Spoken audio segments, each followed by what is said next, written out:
கண்ணால் காண்பது இங்கு பொய்யாகுமா?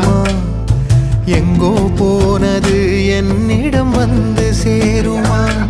ஒரு தெய்வம் பார்க்க வந்து ஒரு தெய்வம் போச்சு என்று நம்ம எப்போதும் இந்த மண் மேலே இப்போது நான் தான் சாட்சியா. காற்றோடு பட்டம் போல இந்த வாழ்க்கைதான் அடையார் சொல்லக்கூடும் அது போகும் போ. ஜீவனோட தானே வாழ்றீங்க. இதெல்லாம் உங்க செல்ல குட்டியா?